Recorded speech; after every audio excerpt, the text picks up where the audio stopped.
Greetings, everyone. Today's topic is on eco criticism and introduction.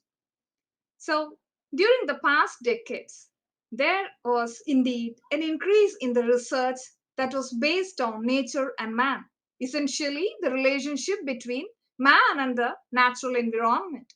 So, literature based on ecology and biodiversity has become quite common, and that's how eco critics have developed certain theoretical approaches to deal with the tie up between man and the physical environment.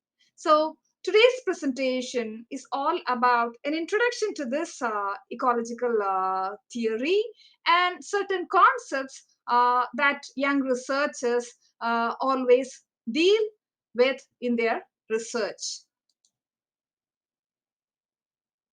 So, let's see about the role of theory in framing the biosocial context of ecology. It highlights the relationship between humans and the natural world in literature.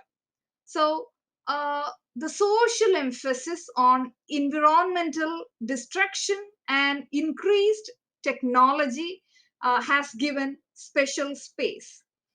And it also brings new dimensions to the field of literary and theoretical studies. So, let's see who coined the term. William Rueckert coined the term eco-criticism in the year 1978. He defines it as the application of ecology and ecological concepts to the study of literature. So, when it comes to eco-criticism, it relates humans and the natural world in literature, and it very broadly connects environmental and cultural issues that affect nature and the biodiversity and that are very deeply analyzed. So, the critic Lawrence Buell, in his book The Future of Environmental Criticism, defines it to be an environmentally oriented study of literature and the arts more generally, and to the theories that underlie such critical practice. And he distinguishes two phases of eco criticism. So, what are the two waves of eco criticism? So, when it comes to the first wave, it's all about nature writing, nature poetry, and wilderness fiction. And when it comes to the second wave, it deals with environmental justice issues and social eco criticism that takes urban and degraded landscapes as seriously as natural landscapes. Or, in fact, eco criticism is widening its horizons even towards, it takes us towards climatic change, which has indeed become one of the broadest disasters for the human beings on earth. So it's all about constructing nature or indeed raising an eco consciousness. So eco criticism focuses on the drawbacks of industrialization, development, pollution, and ecocide. And eco criticism maps cultural terrain, and it deals about nature in various forms, right? So uh, landscape, place, region, urban, rural, nature, and environment. So through these concepts it maps the cultural terrain.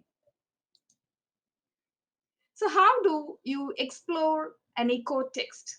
So, when you choose a novel or a short story or poetry for research, how do you explore it as an ecologically oriented text?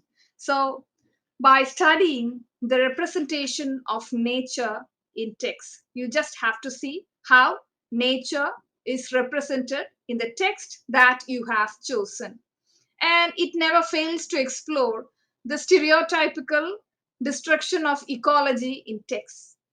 And it never fails to criticize the alienation of humans from nature, right? So you know what happens when man detach himself from nature, isn't it?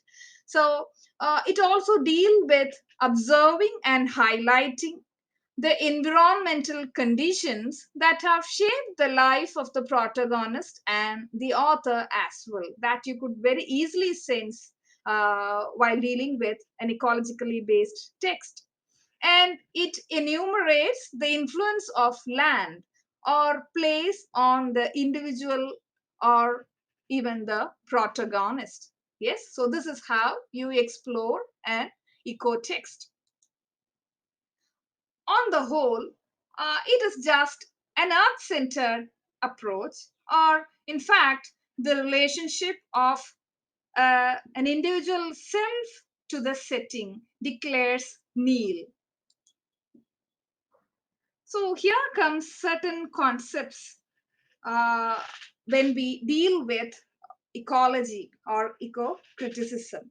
And the first one is ecological imperialism. What do you mean by that? So it was actually introduced by Alfred Crosby. The very term ecological imperialism was introduced by Alfred Crosby, and it highlights the alarming and negative effects of colonization on colonized ecology. So it just brings out an alarming account of the drawbacks of colonization that has been imposed on the colonized ecologies. And it shows how new species were introduced to the colonized lands that doesn't fit the colonized land. And it also explores how deforestation has taken place in the colonized forests for the sake of timber. And it also highlights about or explains about the foreign agrarian practices that indeed has become cost destructive, what do you say, yeah, stuffs on the colonized land, right? And then comes biocolonization, right? So, multinational companies and developed countries, they have done much destruction upon nature through genetic transformation. So, genetically modified crops are indeed a huge destruction to humanity and the ecology around us, isn't it? So, it is actually a commercial and political requirement of Western superpowers that has been induced upon underdeveloped nations. And this kind of biocolonization is indeed a devastation to the ecology of the underdeveloped nations. So, environmental racism, right? So, what do you mean by the term environmental racism? So, developed countries, they are actually dumping huge amount of waste in economically weak countries, and this includes medical waste as well. Got it? So it directly affects environment of the underdeveloped countries or the so-called weaker countries. And this discrimination of ecology on the basis of ethnicity is what we call as environmental racism. And it's no doubt that it causes huge destruction to humanity and the earth as well. So when you deal a text based on ecology or the relationship between man and nature, you can analyze it based on all these theoretical constructs, and you can deal with it or research upon it. And now comes ecocide. So, ecocide is a term that indicates the ecological devastation, and it can be either man made or natural. Yeah. And then comes the term eco philosophy. What do you mean by that? It is definitely the rules or principles that has been observed to conserve the environmental equilibrium. Maybe you can even government policies to preserve nature can also be included under this. And then comes the term wilderness. So wilderness is nothing but the uncontaminated, uncultured, and pure and uncivilized space, right? And it is indeed a major source of spiritual peace and tranquility. So now, so you must have come across this term always, isn't it? So recently, we are always getting into this term. And what do you mean by climate change or climate emergency?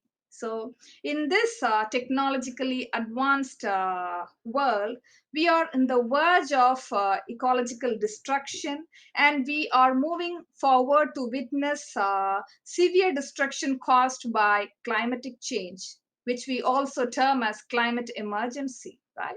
So it refers to long term shifts in temperature and weather patterns.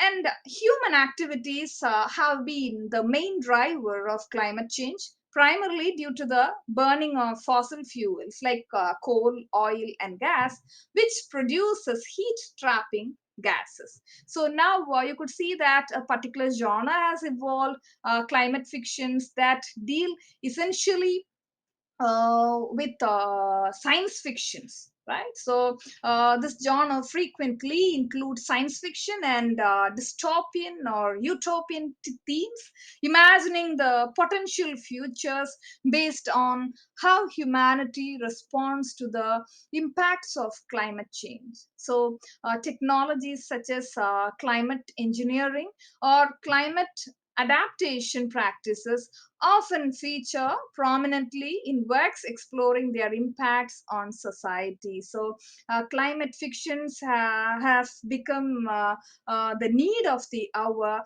and great writers like Amitav Ghosh.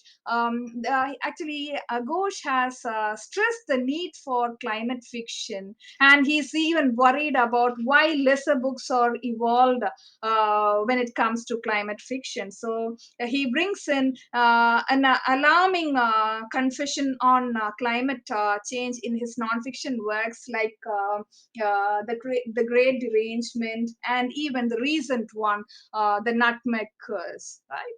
So dealing with ecology is quite serious and indeed the need of the hour. And I have just summed up certain concepts that you can deal with ecological fictions, how you can research upon it. And here there are some hints on non-fictional works that you could refer upon while you do researches on ecology. And I have just brought out only some of the works you could see here. So, The Future of Environmental Criticism by Lawrence Buell, Nature, Culture, and Imperialism, and Eco Criticism and the Sense of Place, and even much more books are here. You could refer to them as well. Right, so of course there are more number of books there, and because of lack of time I couldn't update all those. You can make some references to these books as well, right? So this is all about today's presentation, and hopefully coming up with other videos too. And those who haven't subscribed it, please subscribe and watch. So thank you for watching quite patiently. Thank you once again.